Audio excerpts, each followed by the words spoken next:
Hi, Grayson Still here, and today we will be looking at a figure review of McFarlane's Grave Digger Daryl Dixon from AMC's The Walking Dead. This was an exclusive from McFarlane and was released recently at San Diego Comic-Con 2015. This particular figure is from McFarlane Series 7.5 and is taken from the Season 4 where the deadly flu virus was taking hold of the inhabitants in the prison. Grave Digger Daryl was burying the bodies, hence the title. It comes with some accessories.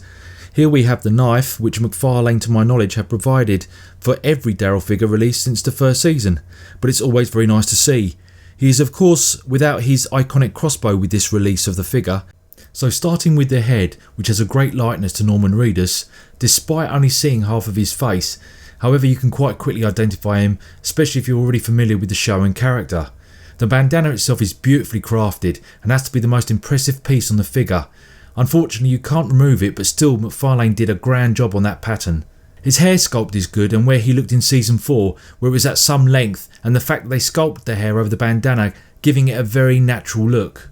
The rest of the sculpt is the usual fare, if you already own the Daryl figure with his motorcycle.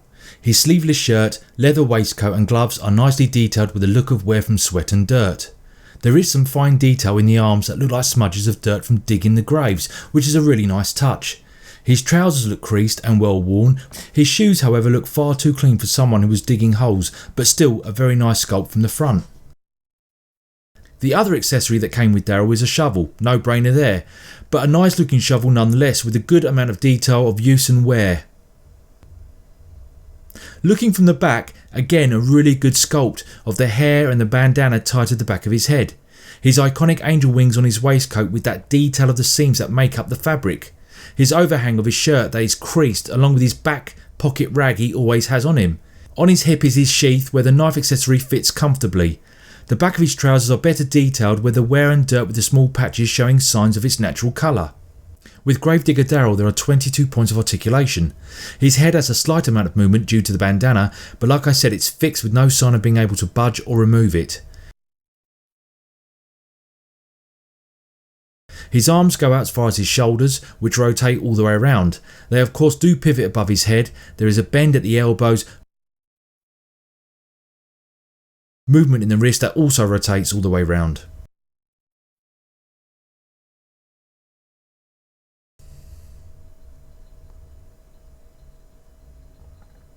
As we come down to his waist, let me show you his knife sheath. A really nice touch that never goes unnoticed. There is very little movement in his waist.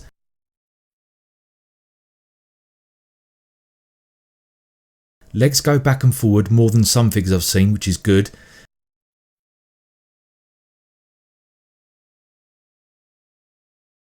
There is a full bend at the knees and 360-degree rotation all the way round. There is very slight movement in the ankles, but you'll be using the knees and legs for posing this figure. My only concern, as with a few Walking Dead figures I have, is that certain limbs can feel very loose, almost to the point where the figure could be difficult to pose. Otherwise a great addition, especially as Grave Digger Daryl is a Comic-Con exclusive and is a definite for collectors. Thanks for watching, and if you want more videos on games, films and collectibles, be sure to like and subscribe. Until next time.